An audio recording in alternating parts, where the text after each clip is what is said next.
Point. A number of people do a day walk to here.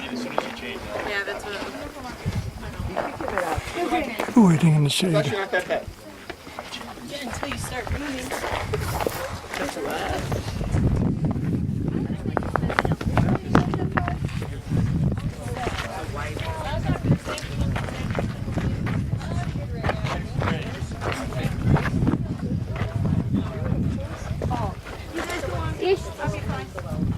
I'll take my time. Well, do you want to get the other jacket so I don't have to carry it? I'm okay, I think I'm okay. Yeah, you guys.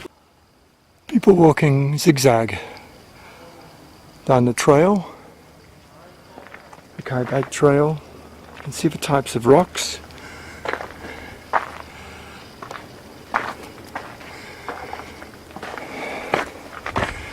Fortunately, they don't look like that yet.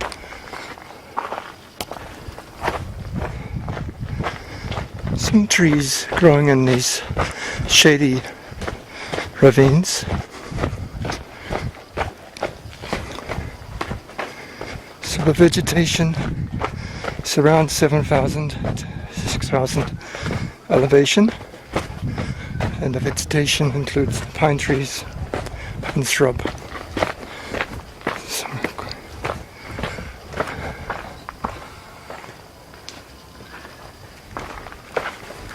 G'day. Hello.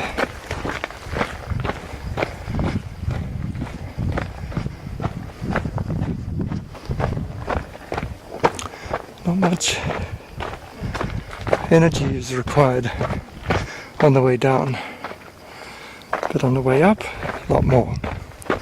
So this South Kaibab trail is the steepest and shortest to the river of the trails. There's also a North Kaibab trail from the north rim of the canyon, which is on the other side, and the Bright Angel trail going up to the south rim. It's a Bright Angel trail which I will use on the return trip from this little trek. The vegetation is great, but you can see with the rain how it sometimes washes down the stones and rocks.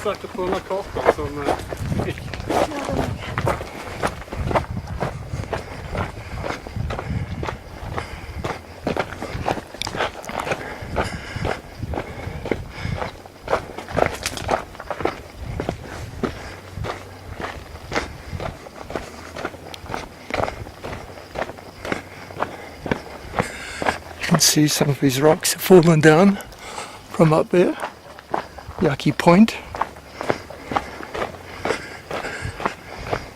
One has to be careful if there's lots of rain. This side of a trail at the moment is fortunately in shade, which is good.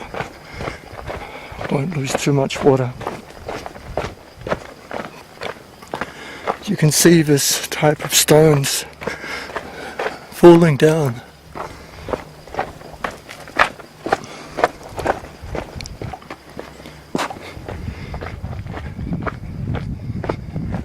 So people have been walking the trails of the Grand Canyon for 100 years, trying to explore nature.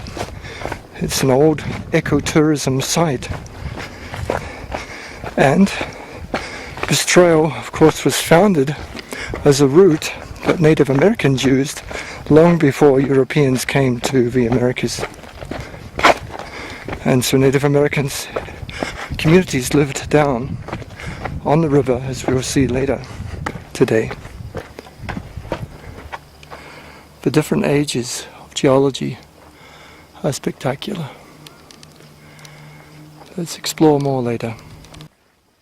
Continuing further down, it's quite steep, but this is a small point in the red layer where it's flat. Up here, of course, was steep.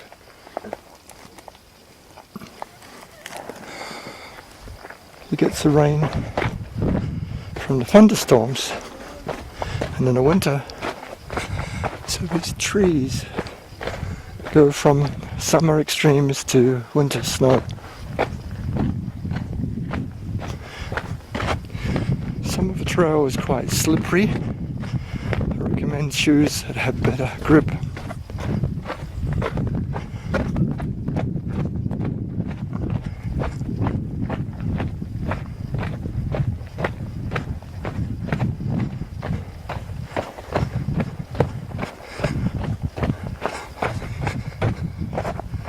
Beautiful little plants trying to grow.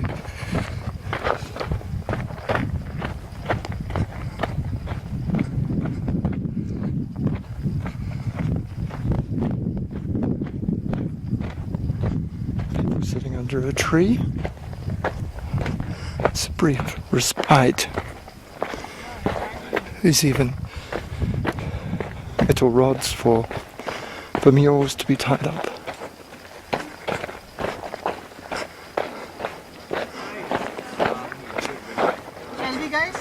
It's called Cedar Ridge because there's cedars. There's toilets but no drinking water.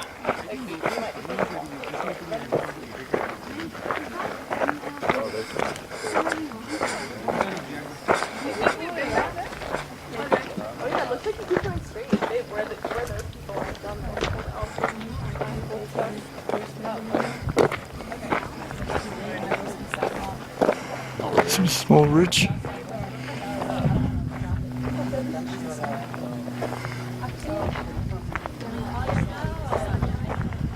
Rest house. So I left the top at 10:30.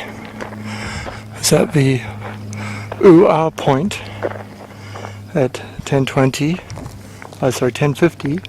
It's now 11:05. So time-wise, it doesn't take too much time.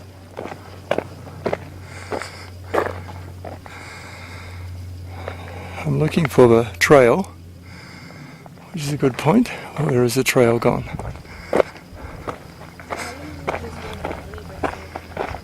There's a trail. There's people walking down.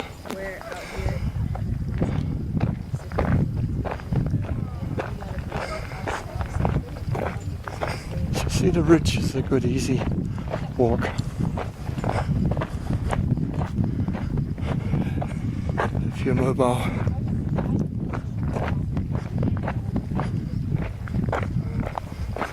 There's some remains of cedar as well. Walking down the path.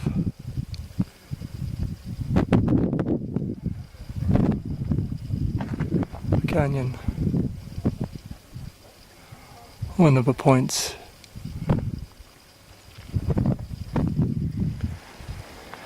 Mule droppings are present on the path. This vegetation, basically cedars and different trees and shrubs. It's a bird of prey.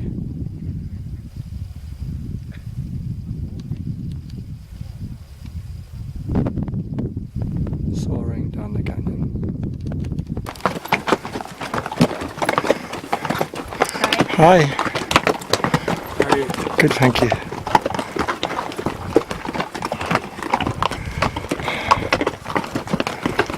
Good.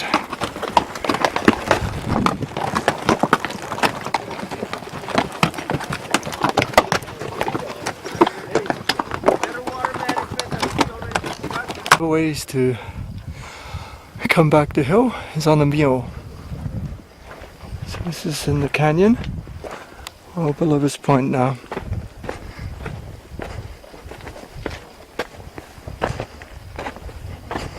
You can see the hoof marks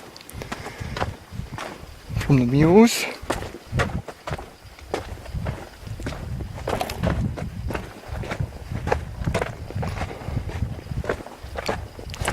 Some parts of the trail are flat, but many are very steep. Good day.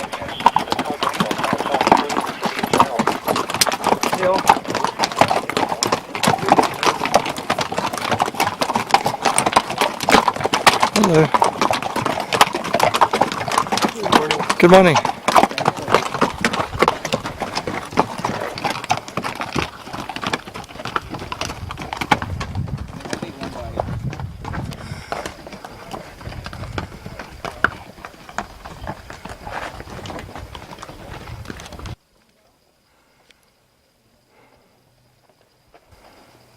This is coming up to Skeleton Point on the trail, on the South Kaibab Trail.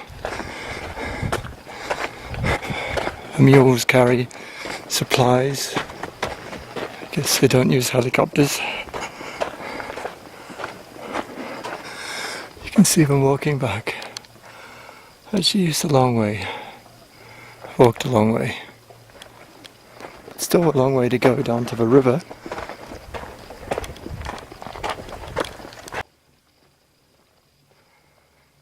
Up a canyon to the west, one can see some rain. You see remnants of rain. This part of the track is very flat. It's still to reach Skeleton Point.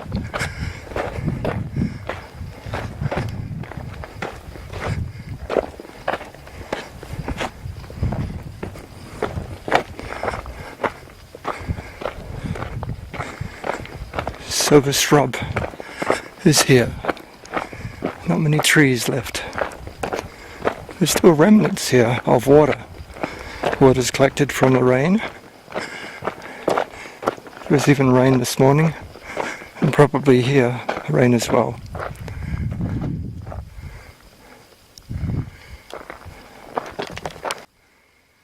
Into the yucca.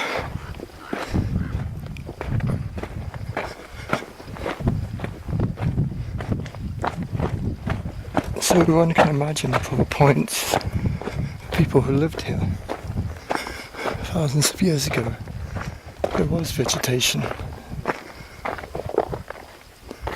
So this is Skeleton Point.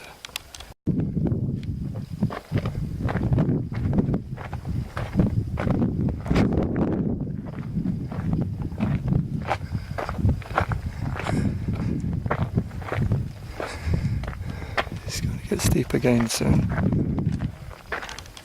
Trail is into different rocks. A lot of sand, some rock. I put wood to keep it from all falling down. And from here, I don't want to fall down. You can see that it's a very deep canyon. When the skeleton point comes so that I can climb back up. Okay, you Adams should decide. You want to come? It's the Colorado River. You decide. No, we'll go. I'm just like being a lazy, like super lazy. Sure? Are you sure? Okay. There's no back. I can back out if I want to. You have to climb up. Going down the path from Skeleton Point to the tip-off. It's a steep climb. Come down that much from a point of 100 meters. You can see people further down. Steadily, like the turtle. Doesn't want to linger too long here because there's a lot of stones that have fallen off from a cliff above us.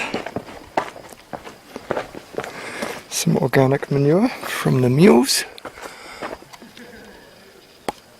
There was thunder before, and it's a cloudy day, which means it's a bit cooler for walking, which is good.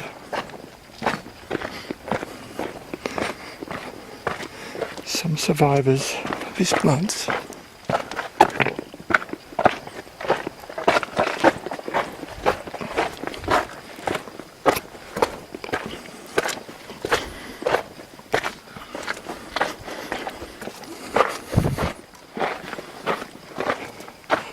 Different layers of rock, getting through different geological layers in the middle of the canyon.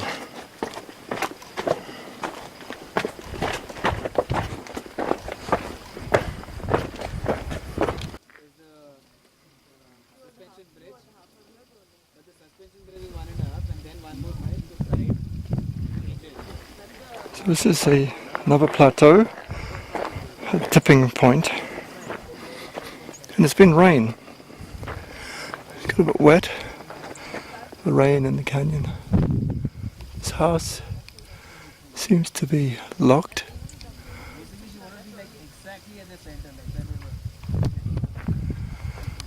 You can see it's down in the canyon. Below this line is what you can't see. So this is the Colorado River.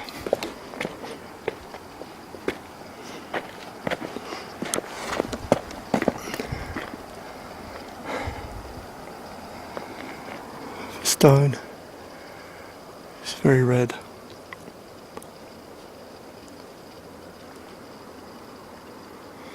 The path goes over there and down.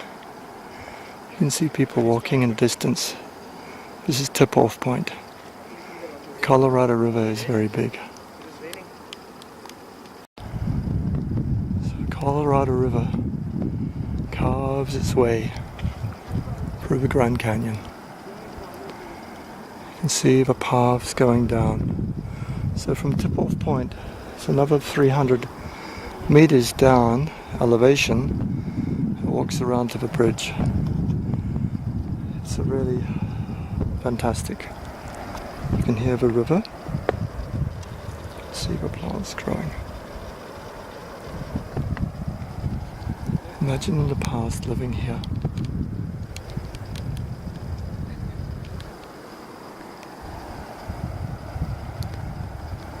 At this point, tipping point, there's also quite a few of these little wildflowers here, living in shade. Some manure, and you can see different microclimates.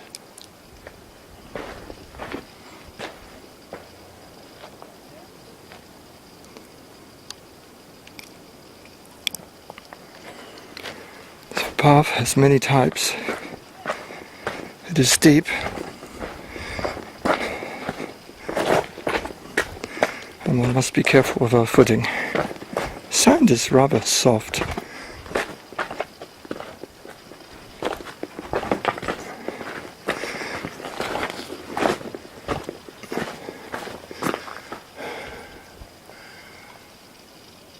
The energy of the rocks is tremendous.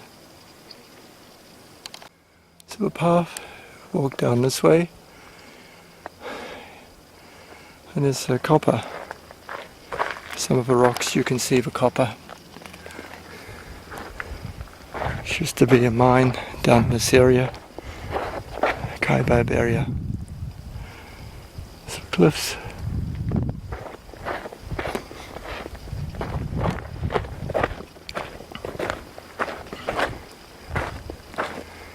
You can see the copper on the ground.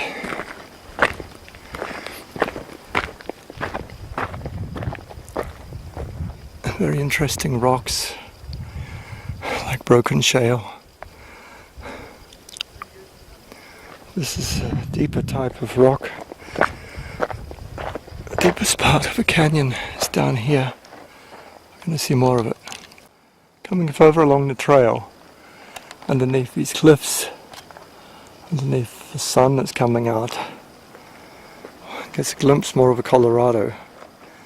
And in the target, the black bridge across the Colorado River. So this is the point to cross. It's within sight now. One can hear it as well.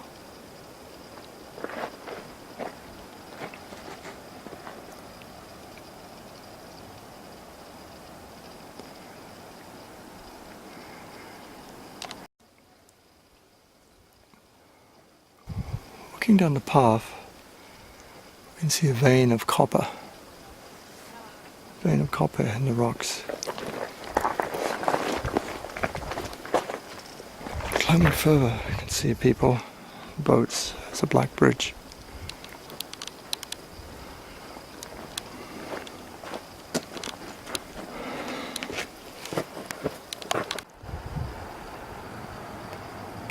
This is the black bridge. You see the other red bridge. So these are the two ends of the two trails. Coming down the South Kaibab trail. Comes down here. Goes to the bridge. There's a few boats on the river, Colorado. And then the other bridge. Deep in the heart of the Grand Canyon.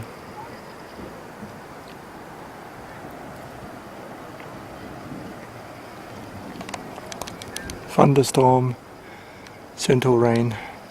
It's quite cool.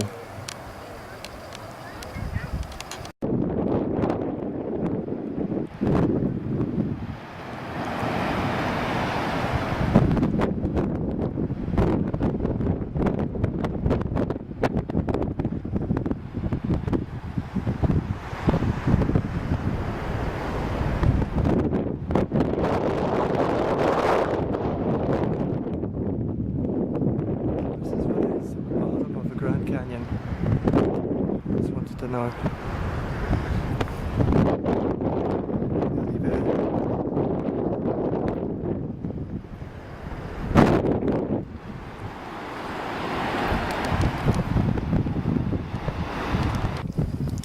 There's a different sort of plant growing here.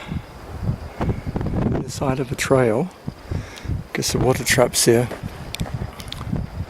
Just next to the end of the South Kaibab trail.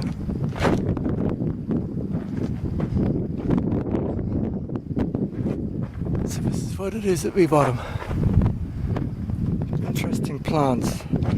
I'll look further for more plants as we go down to the bottom where there is constant water. In the past the Colorado River would rise up and down so much.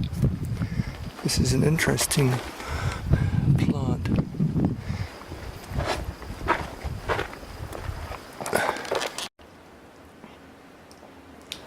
So the bridge entry is cut in the tunnel in the stone. And this is the bridge, the Black Bridge over the Colorado River.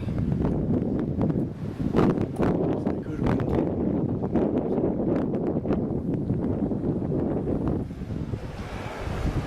So I've made it down to the bottom of the Grand Canyon.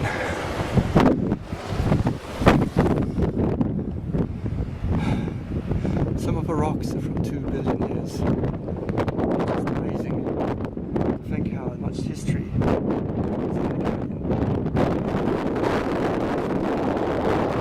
There's a river, mighty river, Colorado. You can see when it narrows, it gets more rapid.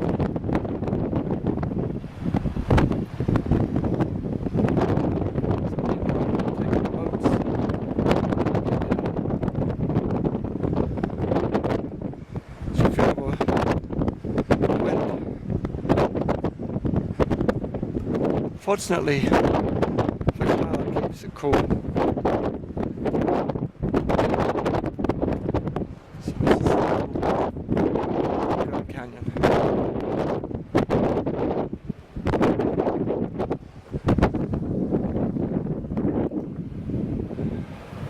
Different station for measuring.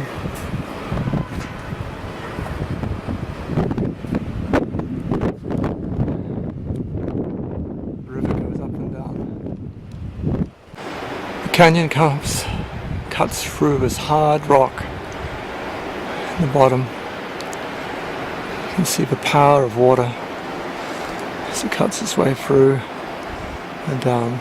There's a small beach. People swimming there.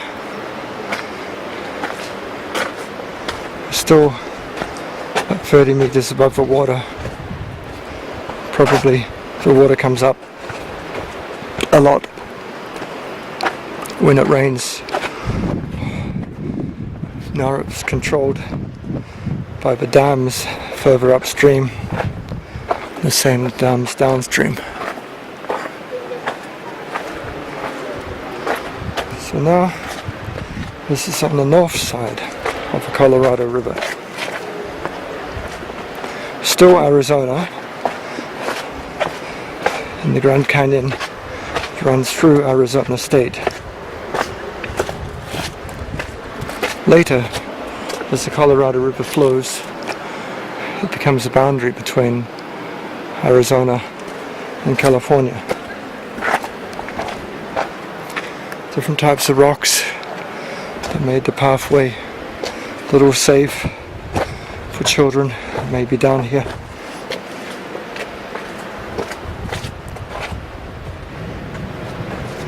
You can hear the thunderstorm.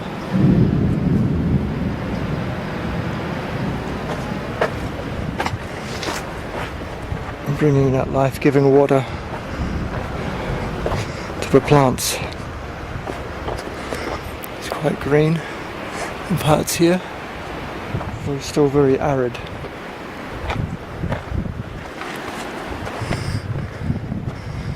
So for 100 years, this has been a site of ecotourism. Some people used to take the rivers, boats, down through the river.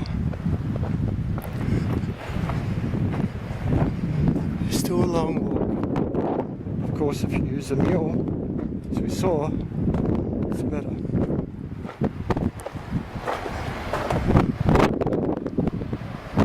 Purify before drinking.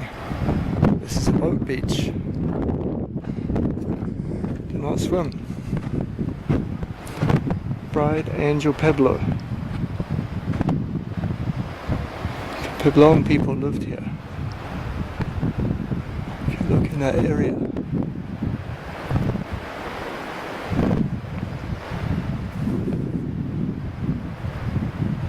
From AD 500 to 1250. Most extensively from 1050 to 1150. There's also farming here. Crops grown on the Bright Angel Delta with game and wild plants. So the archaeologists, such as Dr. Douglas Swartz, evacuated the site. They unearthed different stories of cultivation.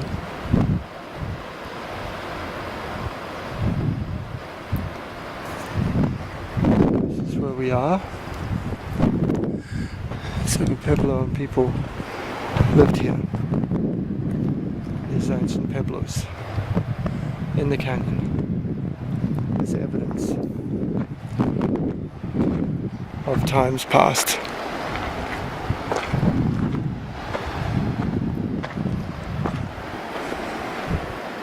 So how did they organize? The Bright Angel site, this is called, evolved through time. Different rooms are seen here. 3, 4, 5, 6, 2, 7 and 8. So we can see these rooms here. Number 3, 4, 5, 6. Then number 2 is on the side. Number 7 over there, number 8. And there's a prickly pear cactus in full bloom and blood. In fact, in fruits. So as it says, rooms 2 and 3, 5 and 6 are believed to have served as living spaces for the families who inhabited the site. Room 4 was a storage area of a small area there in the middle. Room 8 is a kiva that has a rock slab shelf and ash pit. There's a ventilator shaft also coming down for the air. So this is a typical Pueblo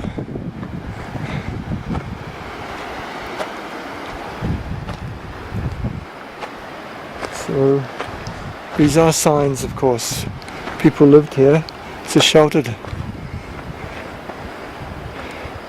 Nature was a teacher. We have to understand nature in order to survive. Of course, if you didn't, you'd not. Dendroclimatology is the science of determining past climates by studying trees and their rings. Tree rings are wider when conditions favor growth and narrower when not. And tree rings tell us not just the age, but also the environmental fluctuations the tree has lived in and how much the water may have influenced. So there's a contrast here between ancestral lifestyles and modern perspectives.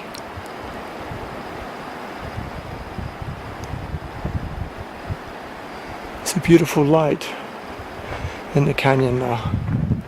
You can see this red light.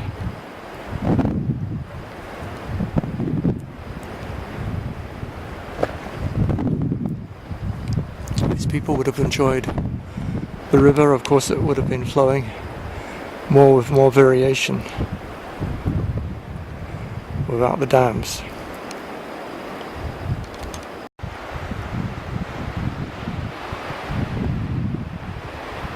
Colors when the sun comes out in the bottom of a canyon are a beautiful red. This sense of holiness. It's just beautiful.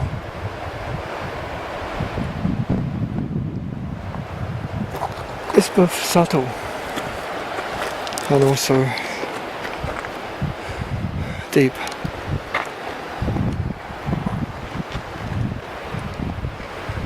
How do the cactuses survive as they come through here? Quickly here.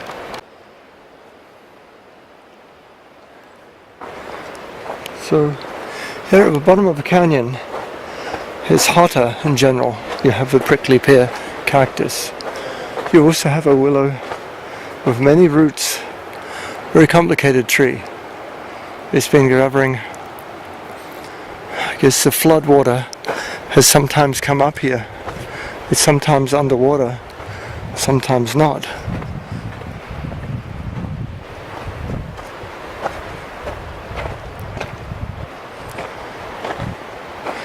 So the ecology in the site, there would have been enough food and fruits.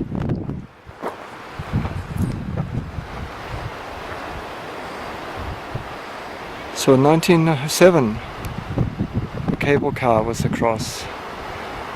The swinging suspension bridge in 1921 and the present rigid suspension bridge in 1928.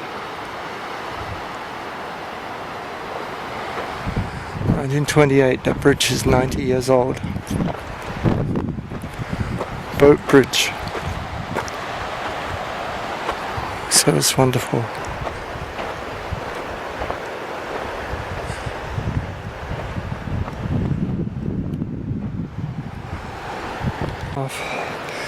Goes down to a big river.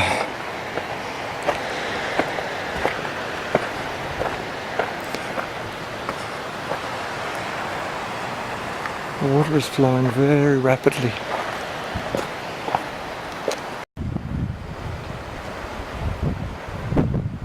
See the river. It's nice and cold.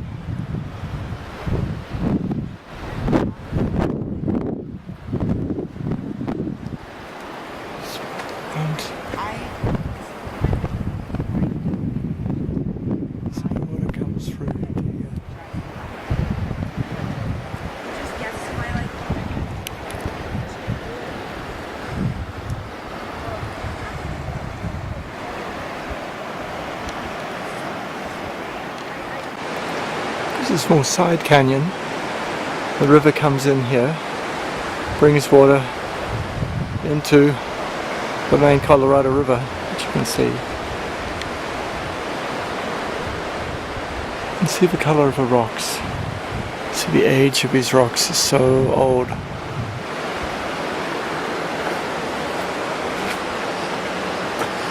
can still see the signs that the mules have come down here.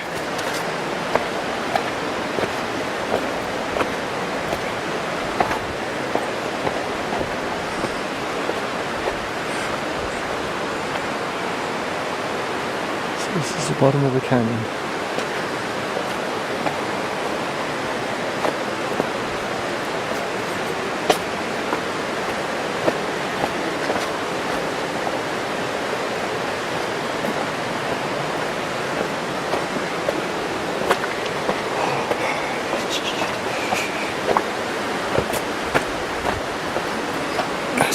picnic area, little cabin.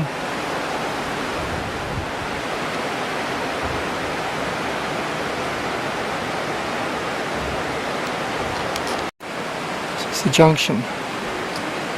North Kaibab Trail, Ranger Station, the Bright Angel Trail, toilets and campground. So this is Phantom Ranch. This is the ranch where people stay. The campground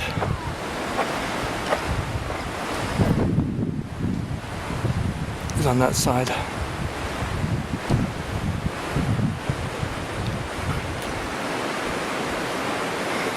So the water, Indian Garden water is on. Very important.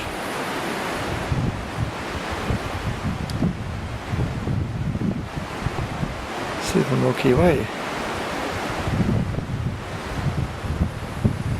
Various information signs.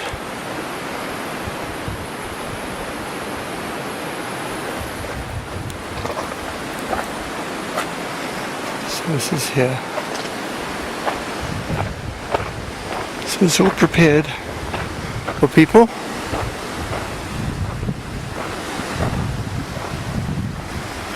You can see the small river compared to the Colorado, but still a lot of water. People are thirsty. So this area had a lot of Indian habitation as well up this valley. Walking up from the Colorado River, this is the Bright Angel camping ground. You can see people bring their tent and sleep. You need a permit when you come and sleep here in the canyon. It's very pretty to stay here.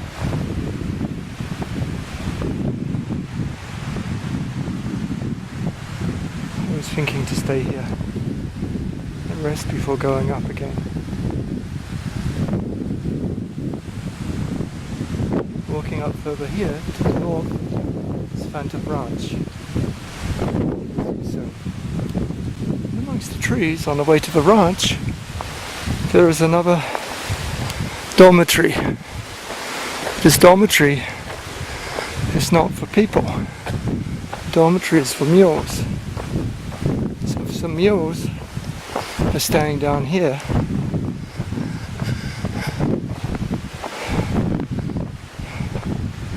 Some of these look like horses more than mules.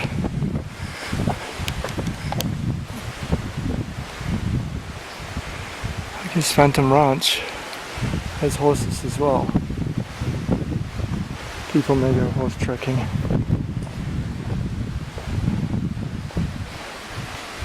So that's the main canyon there. So the first part of the North Kaibab Trail goes to the Phantom Ranch. Hello.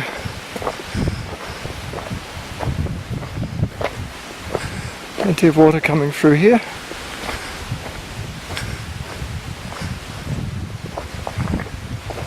Not a shortage of water at the moment.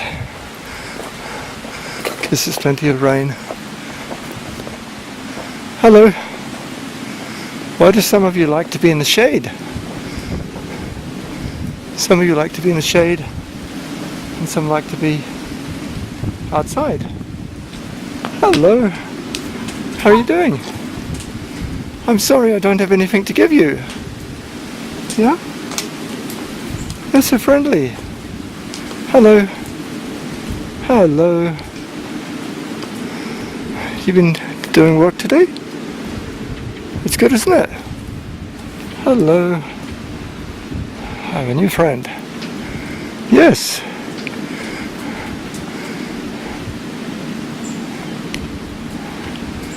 New friend.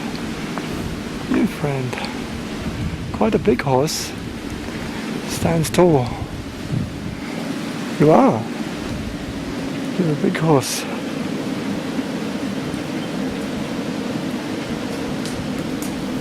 Okay, see you later.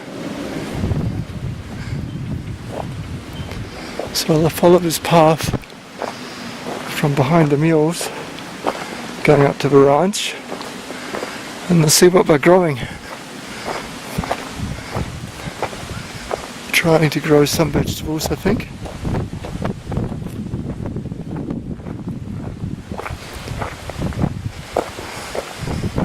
Yes, it's good to grow vegetables.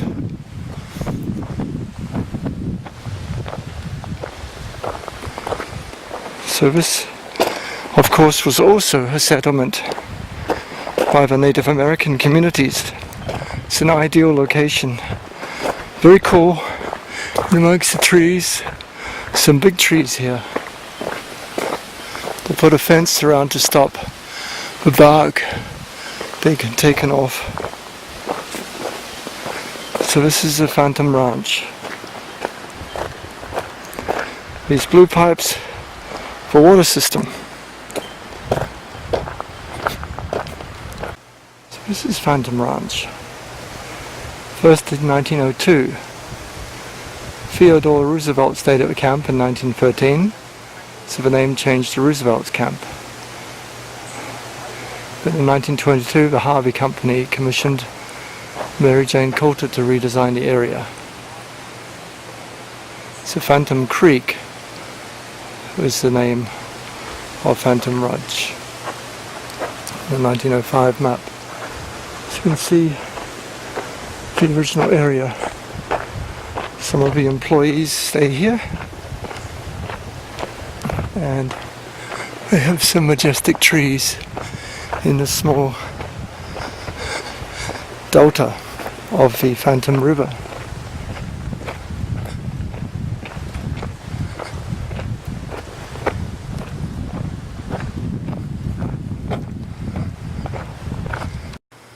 It's a Phantom Ranch, a store, shop. They have some beautiful trees here. The rooms at Phantom Ranch, the hotel is $155 per person, and the dormitory rooms $59 per person. Presumably that is before tax, though I don't know, maybe National Park doesn't have tax. So that is Phantom Ranch. Now I'm heading back. I'm going to go up the Bright Angel Trail across the other bridge. It's 3:30. I was at the Black Bridge at 2:30. Spent about an hour in this area. It was quite interesting. Saffron Trail campground.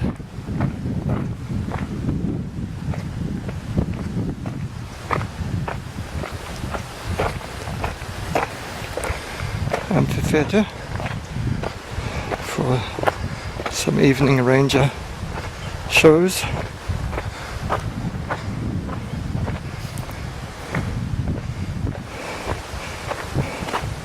Having water makes a huge difference.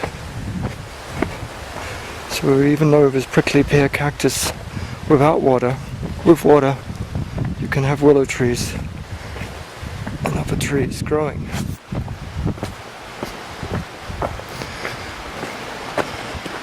Everywhere is a dung from the horses and the mules. I guess it's fertilizer as well. These rivers, rocks must have come down in the river in the flood. So quite big. The flag is at half-mast in remembrance of Arizona Senator John McCain, whose funeral is today, 1st of September 2018. Again, another pole for the horses and mules to be tied up. Gonna go down Phantom Creek. as it passes its way, soon to join into the mighty Colorado River.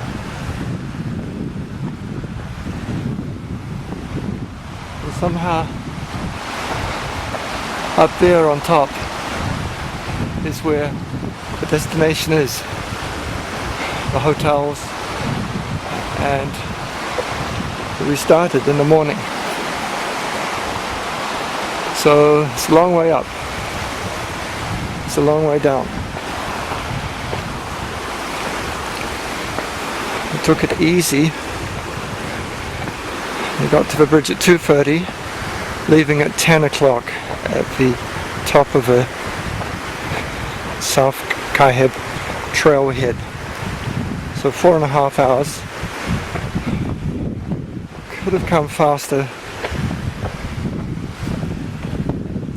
but took it easy, trying to take care of my knees and legs and take plenty of pictures, and also to enjoy the atmosphere and energy of the rocks.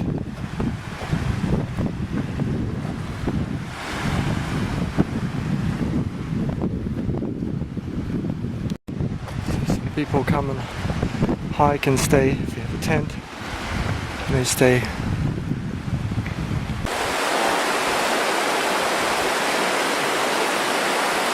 This is the Bright Angel campground.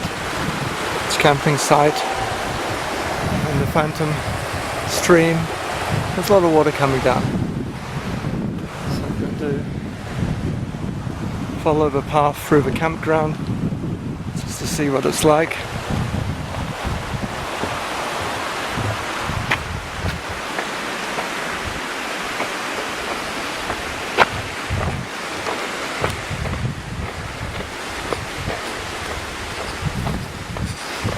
Hello.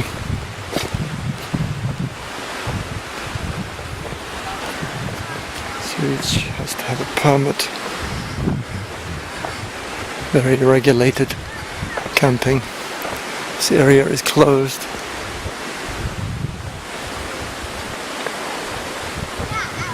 There are places for the backpacks. So aluminium boxes for the food to try and keep animals from eating it.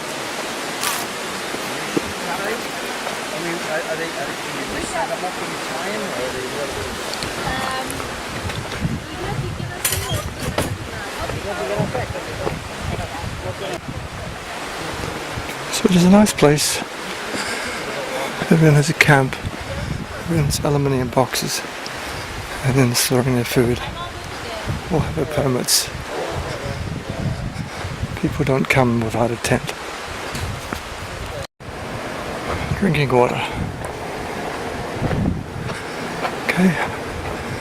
Right, Angel Trail. There's just your phone is in there.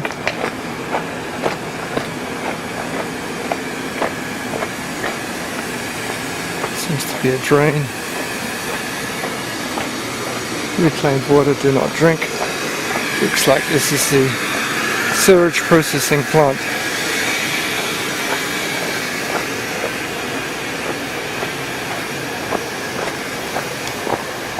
So that looks like a very steep cliff to climb. So I wonder how we're going to get up there.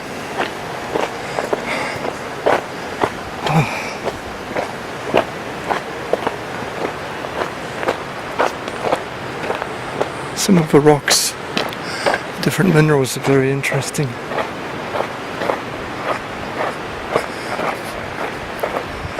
This is a sheltered area.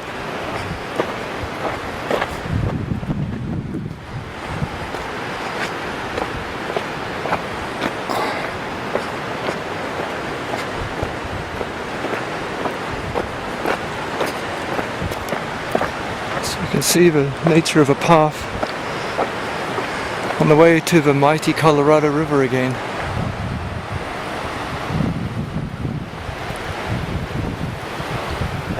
So that is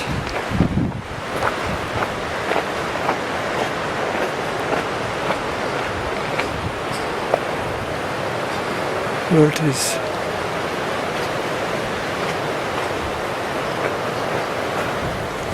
Another bridge.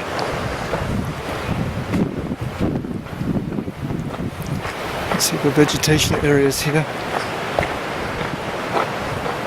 Silver Bridge. It is silver.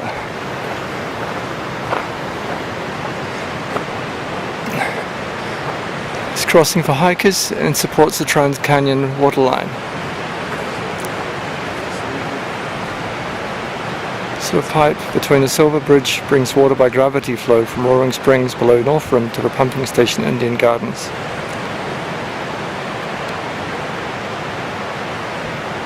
This is a pump.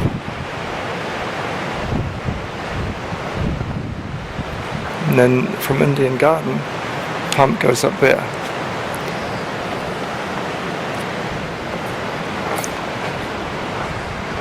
The river is sure moving at this point.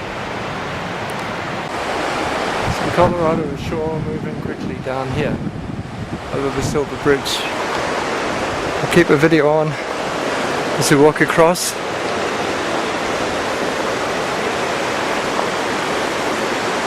Mules pass, follow the mule guide's instructions. I guess we don't follow the mule's instructions. So, hopefully on a solid foundation.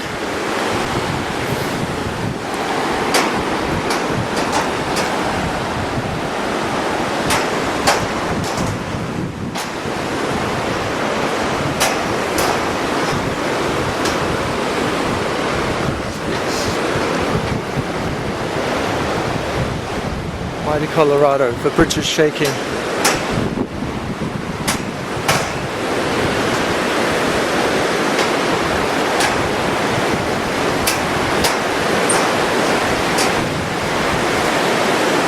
See the energy of that river.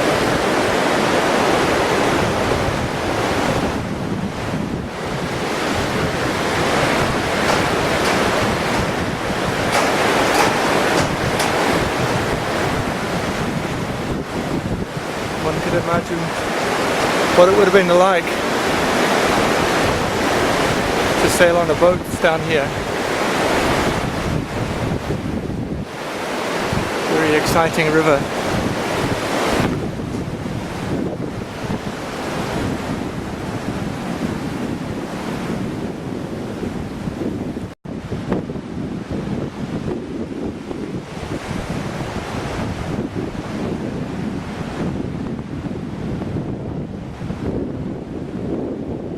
Delta from the Phantom River comes into the Colorado.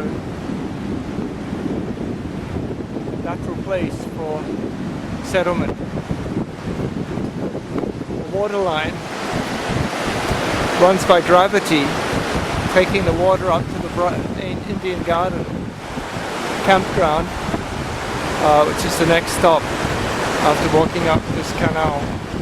The path walks lengthways along the river for some time. So let's go there. Look at that water. Because of that water, we have this Grand Canyon.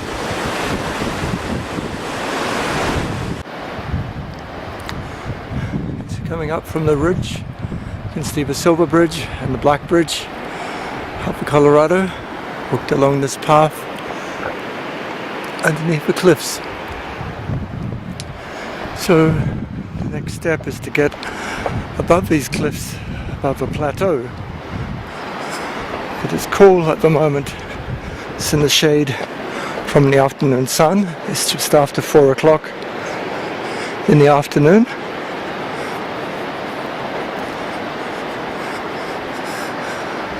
So you can see this also was interesting. The alluvial sand must have been quite nutritious and useful for people to plant crops when living in the bottom of the Grand Canyon.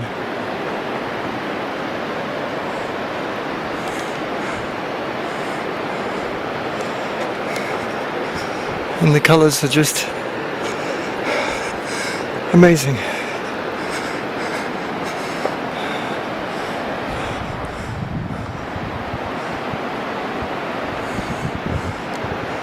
Just savoring the moment and enjoying every minute. It's a tough walk though.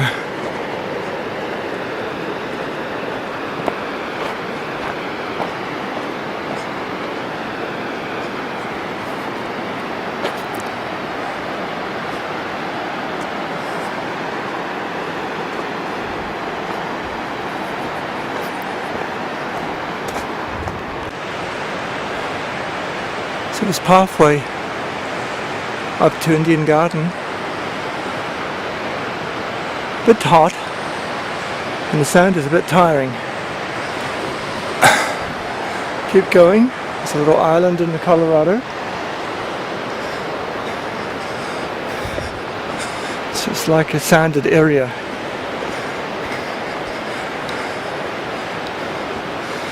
The good point is it's soft to step on, easy on the knees, but it is a bit tiring to walk through. You can see feet getting different color.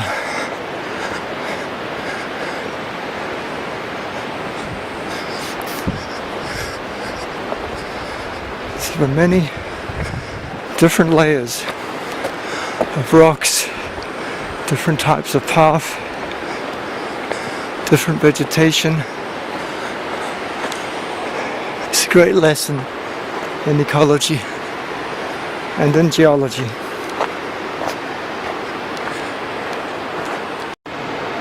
Just sitting down, having another snack, bit of a rest, looking over the Colorado River on the path.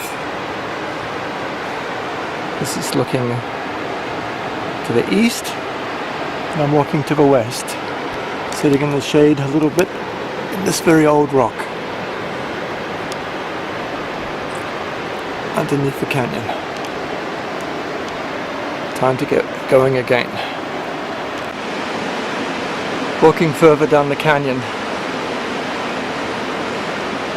In the rest of the world, this itself would be a great canyon. This is only the bottom part of a Grand Canyon.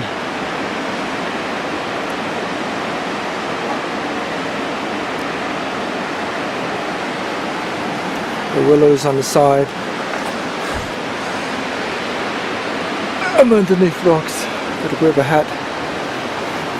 Somehow plants can still grow in this rock. It's very hard to imagine how.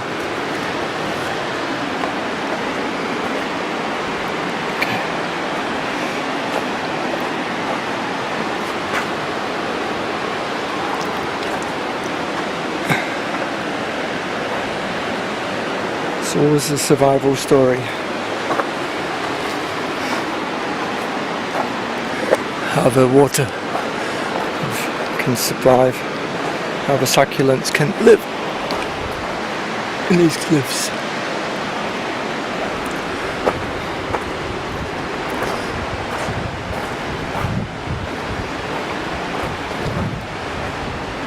Of course, there's some humidity from the water, but not very much.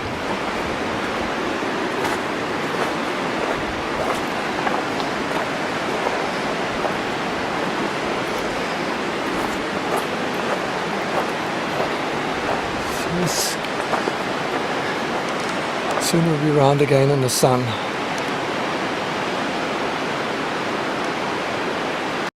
So the path comes round the corner and it's time to say goodbye to the Colorado River. This is a river rest house. And up here, 3 miles up the track, is the Indian Garden. This is a small river that comes from the Indian Garden.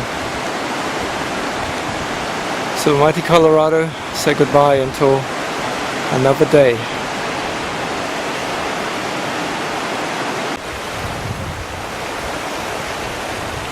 This is the river rest house. You can see the beautiful stones, colors highlighted in the water.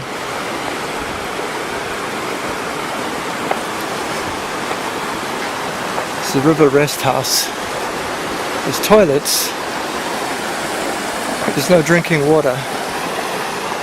Drinking water is 3 miles up the track. And that's where I'm going. The good news is it's sandy, it's going up a little bit, and it's cool in the shade for a while at least. You can see the little stream bringing down the water from the south rim.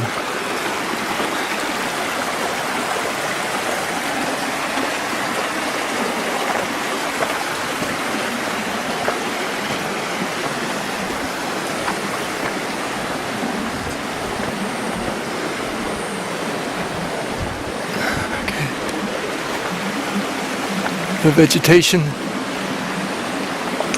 is again helped by the ambient water and the soil which traps the rain in this valley.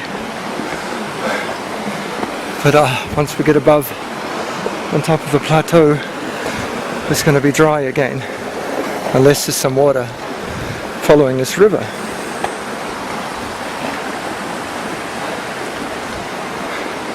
So again, one can imagine what it was like with the Native Americans living here. There were pockets for different plants to grow. They could harvest food. They could get cooler places to stay. Okay, so up we go.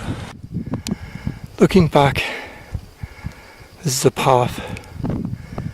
Been climbing up the hill from the river, the little river, the Bright Angel pathway, still to get to Indian Garden. It's a lot of hard work. You do need to be very fit, and all your knees and legs need to be in good shape. There's people walking up the path ahead.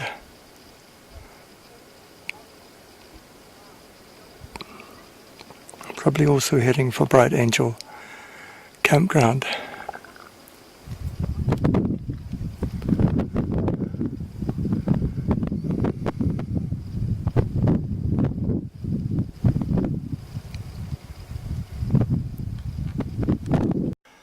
This part of a cliff is a spring, and you can see the trees and also baby trees growing here. These trees are survivors in amongst the desert. It's amazing. If we look at where they are located, that is the south rim up there. At the top of this plateau is Indian Garden. It's a long climb. It's a rather tough road, but I'm getting there. And you can see the water where the path came up. It was tough, but this is wonderful. See the reeds underneath the water source. Hopefully I get up there to see the sun set. Should be plenty of time still.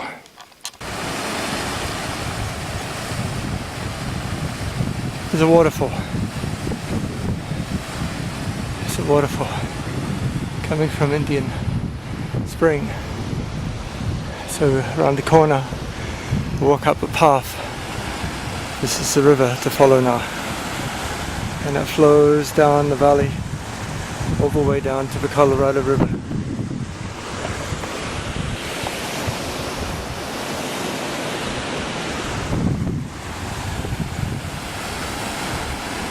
Beautiful sound.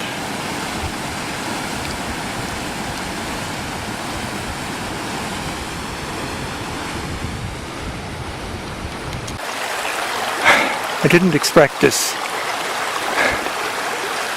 Indian Garden Spring. It's flowing through the middle of these rocks. So when we look out from the top and see these green trees, yes, the green trees mean water, but running water.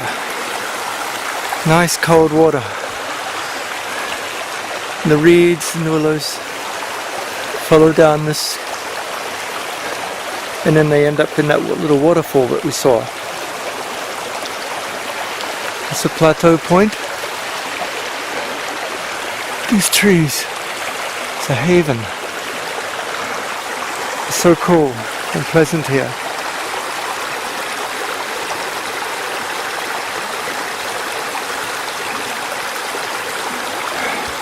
It's so tempting to drink it, but not to drink it because it may not be clean, unfortunately.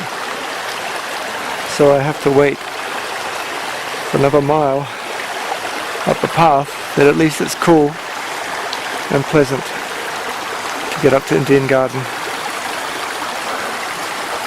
It's a great relief.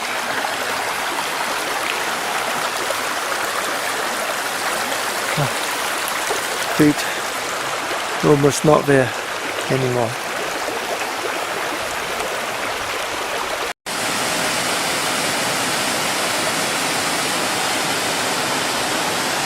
Nearly at Indian's Garden, just a bit more. Still a steady climb up this river. Runs a long way, little canyon. So coming from downhill, almost at Indian Garden, you can see the south rim, getting close to it. After Indian Garden, it's another 4.5 miles of trike. It's up the cliffs. You can still hear so much water. It's quite remarkable, the amount of water.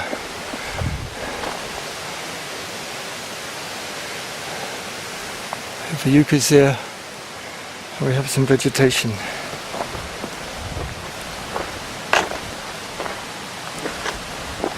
My recommendation for anyone is bring a stick or a walking pole. I have an old stick now, but it's certainly better than nothing. But it would have been good from the beginning.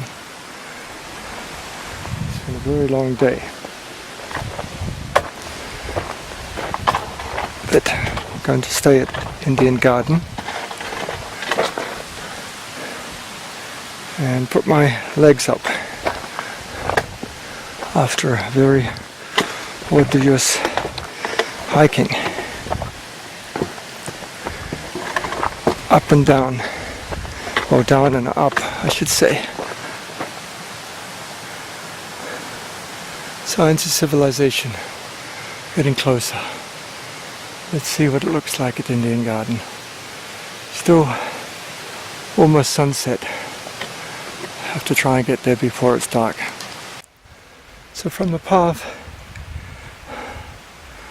you can see the cliffs, the lookout points above. You can see this wonderful oak tree as you're approaching the garden in this valley that lies, looking all around. So the vegetation without water and with water is completely different. So these biodiversity havens, these giant trees, provide a wonderful habitat.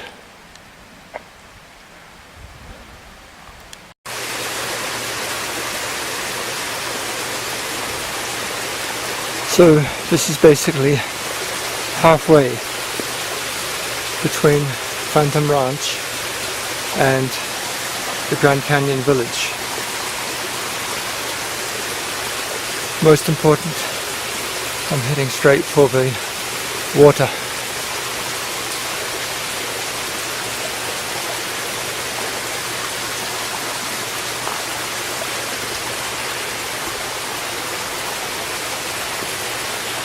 It's so beautiful to have a spring of water, the sound of running water. It's refreshing.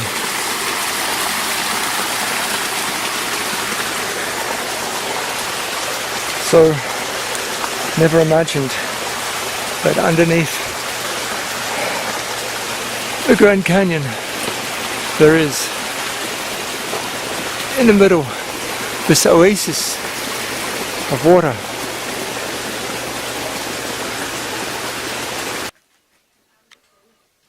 This is the next morning. This is a 3-mile hut station. Spent the night out of thunderstorms in here. Very scary thunderstorms. You find here the water. Very nice environment.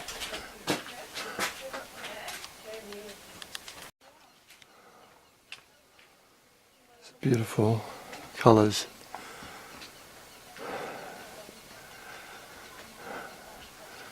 The light, the last part of the night is the moon.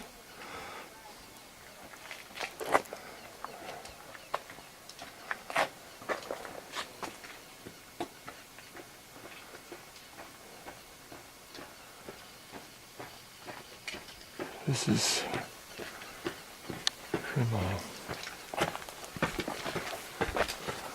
Good morning. Good morning, sir.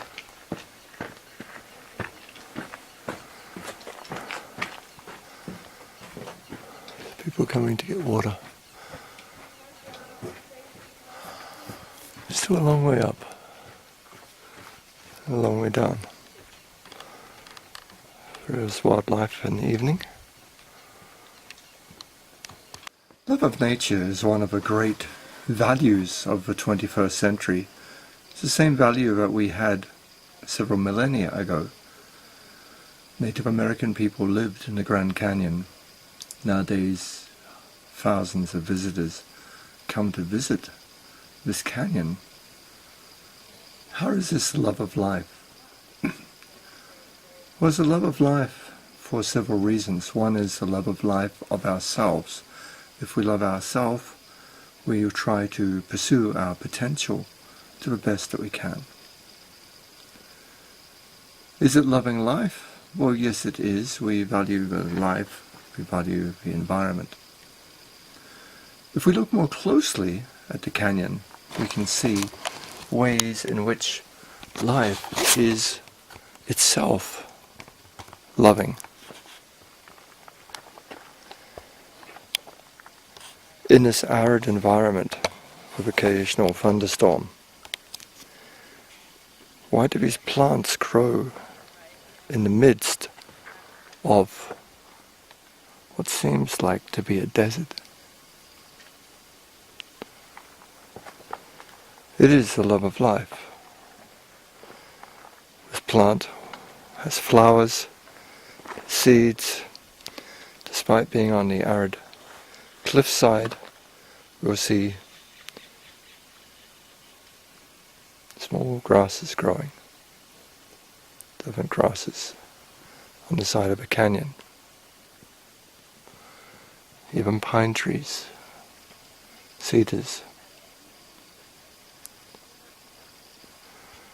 So as we look around nature, it's very obvious that one of the evolutionary values is the love of life, survival. Without that survival instinct to love life and enjoy it to the fullest, life does not exist. People also express themselves and go up the canyon. So this is a value of the outdoors. Self-pursuit of places that you enjoy.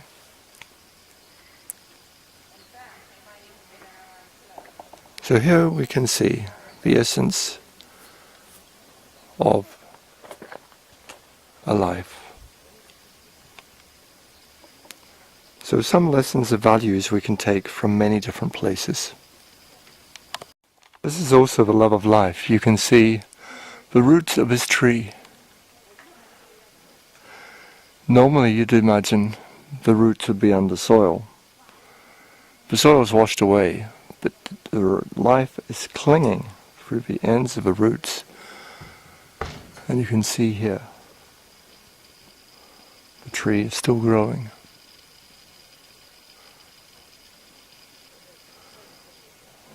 This is amazing evidence that life doesn't give up.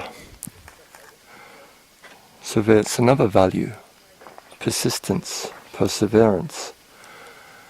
You must never give up. That clearly is a value we need today, the same as we needed in the past. Keep on growing. Do your best. So this is the 3 Mile hut from a distance. See the colours. The sun breaks. That's a good place to rest. Water. See the remains of yucca.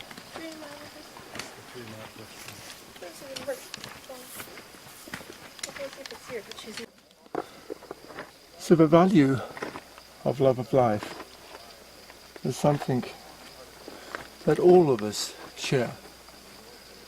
Whether it be persistence to keep alive, or somehow a love of nature. The Grand Canyon represents persistence. Imagine the persistence of a river that for 10 million years carves the Grand Canyon. This is the greatest canyon that we've seen. The river never gives up. It flows day and night. So this value of the environment, of persistence, is clearly one. In this case, it created something very beautiful that is recognized around the world. And it also creates something of utility for many creatures, many animals, mountain lions, deer, coyote, birds, and so many plants.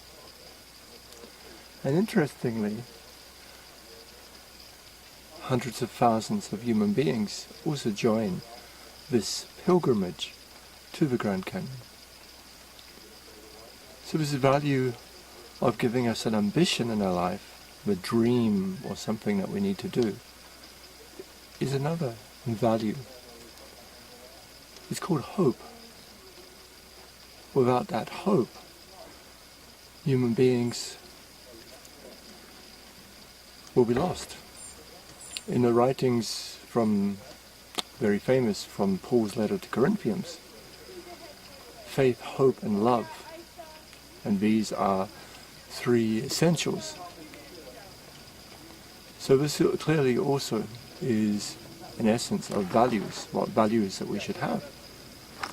Faith, hope and love. We will explore more as we look into the intricacies.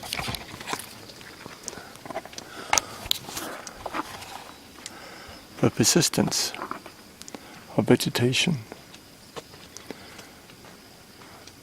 succession of ecological zones, something which inhabits. So why you can have a tree, you can only have a tree because you had a grass and weeds and soil accumulating. And so that becomes the interconnectedness. Interconnectedness is yet another value. Interdependence, existing together. We could call it love of others, and that's what I do. The love of others is something clearly very important. For those who are interested, this is the Indian garden in the Grand Canyon. And further along you can see the Colorado River, but not in the photograph. But the illustration here, I hope, is both beautiful but also pointed in terms of some of the values that I will describe.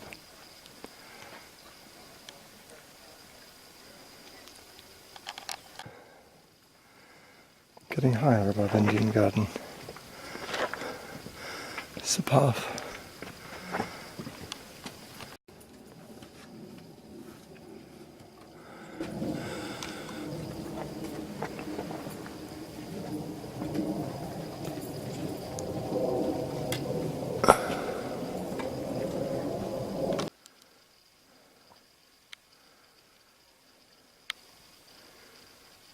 Hello, squirrel.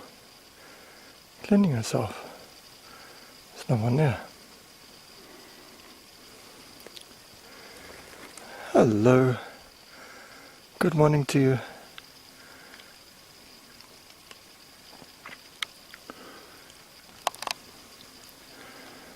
It's a nice view that you have.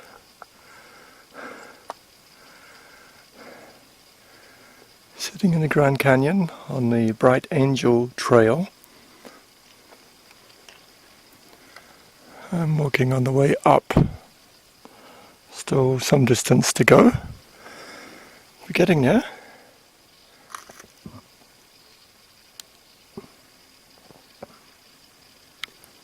Don't feed the squirrels is what it says. I guess they find that not such good news. 1.5 mile water. There's also toilets. And then there's the Grand Canyon waiting for everybody. So only 1.5 miles left to go up.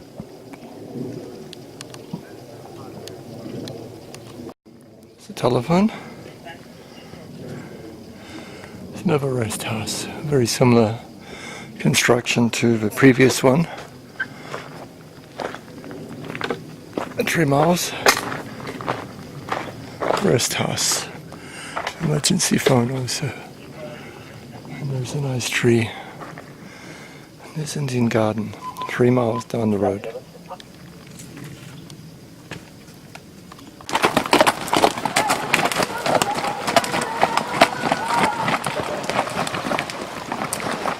The wheels on the way down.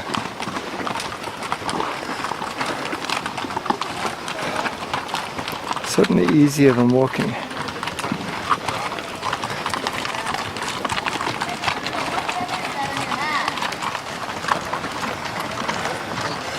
Allows tourists of all ages to get down.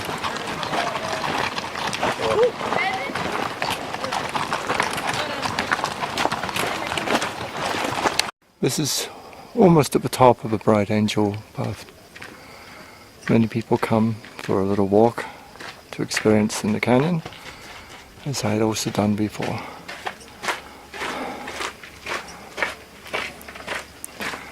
Rocks. For walking. For a little track. The last 24 hours been from the top of South Kaibab Trail to the bottom, to the Colorado, Phantom Ranch, and up Indian Garden. Spent a night in the middle there. The thunder was tremendous. Was it worth it? Yes, it was. It's worth it for a short trek. I think the last 24 hours of my life have been very special. Very fortunate to see the canyon. Different scenery in the two paths. I think the route I took, the South Kaibab Trail down, Bright Angel up, was the best. There's water on the way up here, which you really need. And climbing up in the morning is a very nice temperature. The rocks. I enjoy to meditate on the rocks, to put both hands and just to see colours. I have to learn a lot more about the energy of the world. But this place, because of the ancient rocks, has so much. So that's the top of the Bright Angel Trail. Some people take the rim trail. It's easier to walk around the rim than to climb up. So it's a beautiful canyon.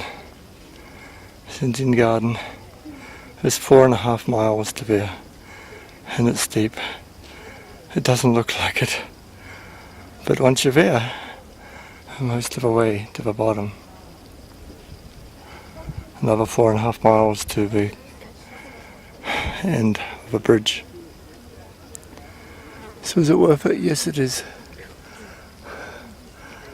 So glad that there was a shelter for the staying overnight. There's so much you can study from being in the Grand Canyon. I highly recommend it to everybody, but you need to spend a night on the way back. Bright Angel Campground could be a good way to spend.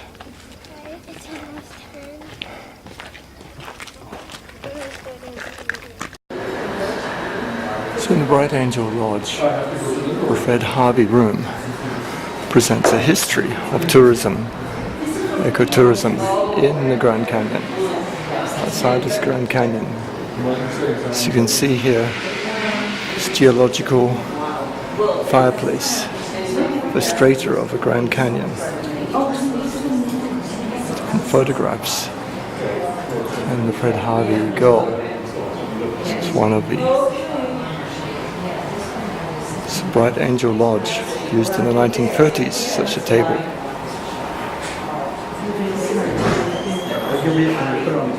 Harvey in Arizona. From London, 1835, came to develop ecotourism.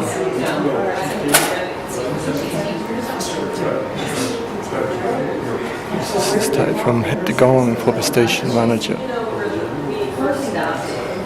So here is really where tourism has been seen for a long time. So you can see how it would have been taking one of these carts. Of course, to the top it's not possible. Altabar Hotel, still there. China, everything going together for people to look at the history of the Grand Canyon. So the Bright Angel History Room. Hope you've enjoyed the video. Please come yourself to the Grand Canyon. Get down to the bottom, it's really worth it. It's a long way down there. It's the Bright Angel Canyon, it's fireplace, Native American designs, and restaurants, curios, bars, making money from the Grand Canyon. This door to the canyon. Until next time. It's the door to outside. Tourism is very popular.